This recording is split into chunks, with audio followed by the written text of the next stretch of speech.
بسم اللہ الرحمن الرحیم۔ انتہائی عجیب و غریب اور عبرتناک واقعہ جس کے بارے میں بہت کم لوگ جانتے ہیں، وہ دونوں جس جگہ پر گناہ کرنے لگے تھے وہ روئے زمین کا سب سے زیادہ مقدس مقام تھا۔ جیسے ہی انہوں نے گناہ کیا اس وقت ان کے جسم پتھر ہونے لگے، ان کی روحیں قبض کر لی گئیں اور گوشت پوست کے جسم پتھر کے بنتے چلے گئے۔ اس وقت ان کے قریب کوئی بھی نہیں تھا، اس لیے جو کچھ ان پر گزری اس کے بارے میں خود انہی کے سوا کسی کو پتہ نہیں چلا تھا۔ یہ تاریخ کا انتہائی عجیب و غریب اور خوفناک ترین واقعہ تھا۔ دو زندہ انسان جن میں سے ایک مرد تھا اور دوسری عورت تھی، عذاب الہی کے تحت پتھر کے بن گئے تھے۔ کچھ دیر گزری تو ادھر سے کسی کا گزر ہوا، اس نے ان کو دیکھا اور پہچان لیا۔ یہ بھی معلوم ہو گیا کہ انہوں نے اس مقدس و متبرک ترین مقام پر کیسا گھناؤنا کام کیا تھا جس کی فوری طور پر پکڑ ہو گئی تھی۔ لوگوں کا مارے غصے اور دکھ کے انتہائی برا حال ہو گیا۔ ان دونوں پتھر کے بتوں کو نشان عبرت بنانے کے لیے اس زمانے کے اہل و علم اور نیک لوگوں نے ان کو اس مقدس مقام سے کچھ دور اسی علاقے میں ایک دوسرے سے کافی لمبے فاصلے پر آمنے سامنے نصب کر دیا۔ اس مقدس مقام پر عبادت کے لیے آنے والے کے لیے لازم قرار دے دیا گیا کہ ان دونوں کے بتوں کو جوتے مارتے ہوئے گزرا جائے تاکہ دیکھنے والوں کے ذہنوں میں ان کا کیا ہوا گناہ تازہ رہے اور وہ اس واقعے سے عبرت حاصل کرتے رہیں۔ اب جو بھی اس مقدس مقام پر آتا اور وہ ان کو جوتے مارتے ہوئے گزرنے لگا، وقت گزرتا رہا، 100-150 سال تک یہی سلسلہ چلتا رہا۔ اس کے بعد کچھ وقت گزرا تو نئی آنے والی نسلوں نے آہستہ آہستہ ان بتوں کو جوتوں سے مارنا چھوڑ دیا۔ شیطان نے ان کے ذہن میں یہ بات ڈالی کہ کیونکہ یہ عبادت کا حصہ نہیں، لہٰذا ان بتوں کو جوتوں سے مارنا ضروری نہیں، بلکہ اس کی بجائے ان کو علامتی طور پر تھپڑ مار کر گزرا جائے، جس سے ان سے نفرت کا اظہار بھی ہوتا رہے گا، ان کے کیے ہوئے گناہ کا خیال بھی لوگوں کے ذہنوں میں موجود رہے گا۔ گزرتے وقت کے ساتھ ساتھ یہ تھپڑ بھی ہلکی سی چپت میں تبدیل ہونے لگا اور پھر بالکل علامتی طور پر آہستہ سے ان بتوں کو چھو کر گزرنے کا سلسلہ شروع ہوا۔ شیطان نے ایک بار پھر ورگلایا۔ اب لوگ ان بتوں کو اس نیت سے چھوتے کہ وہ ان سے نفرت کرتے ہوئے تھپڑ مار رہے ہیں، لیکن ساتھ ہی اپنی حاجات کے لیے دعا بھی مانگنے لگے تھے۔ شیطان نے ان کے ذہن میں بٹھا دیا کہ اگر تم ان بتوں کو نفرت سے چھوتے وقت دعا مانگو گے تو تمہاری دعائیں جلدی قبول ہوں گی۔ یہاں شیطان کی شرارتیں دیکھ لیجئے کیسے آہستہ آہستہ ذہنوں کو تبدیل کرتا ہے۔ جب لوگوں کی حاجات پوری ہو جاتی تو شیطان ان کو سمجھاتا کہ یہ حاجت اسی وجہ سے پوری ہوئی کہ تم نے بت کو چھو کر دعا کی تھی۔ وقت گزرنے کے ساتھ ساتھ آنے والی نسلوں کی سوچ بدلتی چلی گئی اور وہ اب ان بتوں کو چھو کر دعا ضرور مانگتے تھے، لیکن ان کے انداز میں ان بتوں کے لیے عقیدت اور احترام آنے لگا تھا۔ اور پھر وہ وقت بھی جلد آ گیا جب ایک بدبخت نے اس بت کے سامنے اس کی باقاعدہ مناجات کی اور اسی سے دعا مانگنے لگا۔ جوتے مارنے سے شروع ہونے والی داستان تھپڑ مارنے، علامتی طور پر چھونے، عقیدت سے چھونے سے ہوتی ہوئی باقاعدہ عبادت تک چلی گئی۔ اب ان دونوں بتوں کی باقاعدہ پوجا کی جانے لگی تھی، ان سے منتیں اور مرادیں مانگی جانے لگیں۔ بدی اور بدی کے عبرتناک انجام کی علامت اب دونوں بت خدا بنا لیے گئے تھے۔ ایک وقت آیا کہ ان بتوں کو سجدے کیے جانے لگے، ان کے سامنے قربانی کی جانے لگی اور ان کا شمار بڑے بتوں میں کیا جانے لگا۔ پھر یہ اندھیری رات اور زیادہ گہری ہوتی چلی گئی، یہاں تک کہ ایک دن رشد و ہدایات کا ایک سورج طلوع ہوا۔ جس سے وہ پورا خطہ اور چار دانگ عالم جگمگا اٹھے، دنیا سے جہالت چھٹنے لگی۔ ایک عظیم ہستی نے ساری دنیا میں ایک ایسا عظیم انقلاب برپا کر دیا تھا جس نے روز قیامت تک جاری و ساری رہنا تھا۔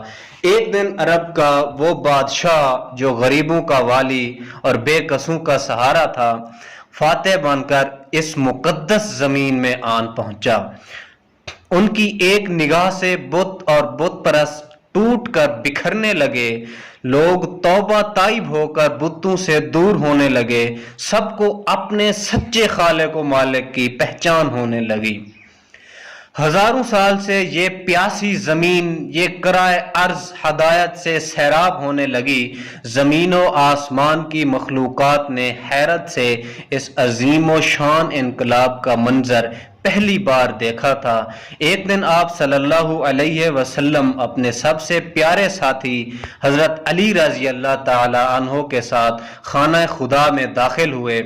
سب لات منات کے بت توڑے جانے لگے، بتوں کے ٹکڑے اڑ رہے تھے اور ان کو پوجنے والے جو اپنے سچے رب کو پہچان چکے تھے دیکھ کر اپنی سابقہ گمراہی پر پچھتا رہے تھے۔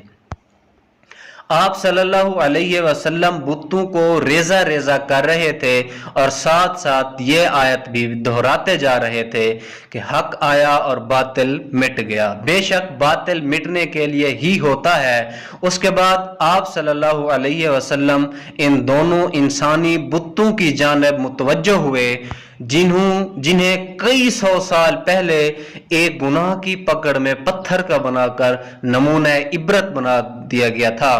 مرد کا بت صفا کے مقام پر نصب تھا اور عورت کا بت مروہ کے مقام پر۔ آپ صلی اللہ علیہ وسلم نے ان کو بھی ٹکڑے ٹکڑے کر کے اٹھا کر خانہ خدا کی حدود سے باہر پھینک دیا۔ یہ عورت مرد کون تھے؟ اس کے لیے ہمیں تاریخ کے اوراق کو پیچھے الٹنا پڑے گا۔ اس کے لیے ہمیں اس زمانے میں جانا ہوگا جب حضرت اسماعیل علیہ السلام اور ان کی والدہ حضرت بی بی ہاجرہ علیہ السلام زمزم کے چشمے کے قریب زندگی کے دن بسر کر رہے تھے۔ اس دور میں عرب کی زمین پر پینے والے پانی کا ملنا ایک انتہائی ناممکن سی بات تھی۔ صحرا اور خشک پہاڑیوں کی اس زمین پر پانی کی ایک بوند کا ملنا محال تھا۔ عرب کے قبائل میٹھے پانی کے چشموں اور کنووں کی تلاش میں صحراؤں اور وادیوں میں مارے مارے پھرتے تھے۔ یہ معجزانہ چشمہ جو ننھے اسماعیل علیہ السلام کی ایڑیاں رگڑنے سے معجزاتی طور پر اللہ کی طرف سے پیدا کیا گیا تھا، اس بے آب و گیا علاقے میں دنیا کی سب سے بڑی نعمت سے کم نہیں تھا۔ اور ایک قبیلہ جو بنی جرہم کے نام سے تاریخ میں مشہور گئے، وہ بھی میٹھے پانی کی تلاش میں صحراؤں کی خاک چھان رہا تھا۔ انہوں نے جب دور سے پرندوں کو اڑتے دیکھا تو ان کو حیرانگی ہوئی، کیونکہ صحرا میں پرندوں کا پایا جانا پانی کی علامت تھا۔ چنانچہ وہ سارا قبیلہ اسی جانب چل پڑا۔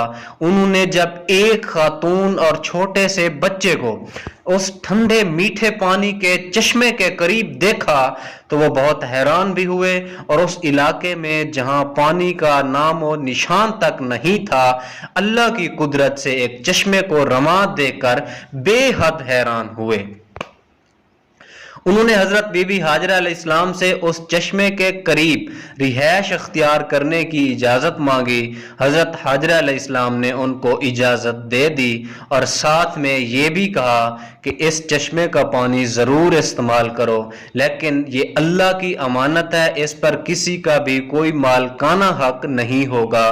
قبیلے والوں نے اس شرط کو قبول کر لیا اور یہاں پر ہی آباد ہو گئے۔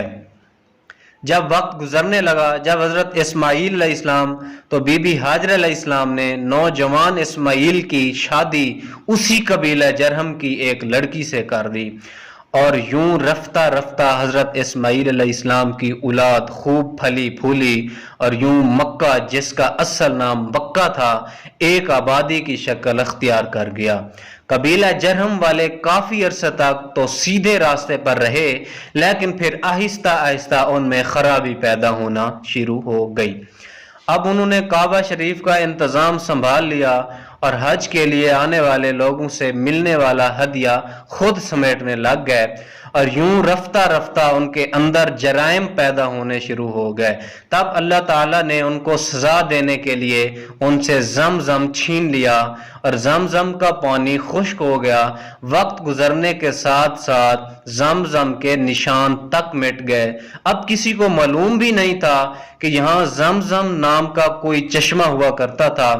اسی قبیلے کا ایک شخص جس کا نام مزاز بن عمرو تھا، بہت ہی نیک اور پارسا شخص تھا۔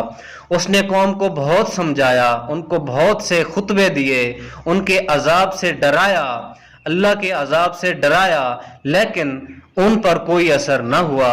جب یہ قبیلہ اپنے برے کاموں سے باز نہ آیا تو ایک رات مزاز نے سوچا کہ یہ لوگ جس طرح کعبہ شریف کی ہدیوں کی صورت میں آمدن کھانے لگ گئے ہیں، کسی دن یہ حج کرنے کے لیے آنے والوں کی طرف سے چڑھائے گئے قیمتی ہدیے، جن میں سونے چاندی کی کچھ اشیاء شامل تھیں، وہ بھی چرا لیں گے۔ انہوں نے رات کو اپنے بیٹے کو ساتھ لیا اور کعبہ کے اندر موجود سونے کے قیمتی ہدیے اٹھائے، اور جس جگہ زمزم کا چشمہ ہوا کرتا تھا اسی جگہ کھدائی کر کے یہ سب قیمتی ہدیے وہاں چھپا دیے۔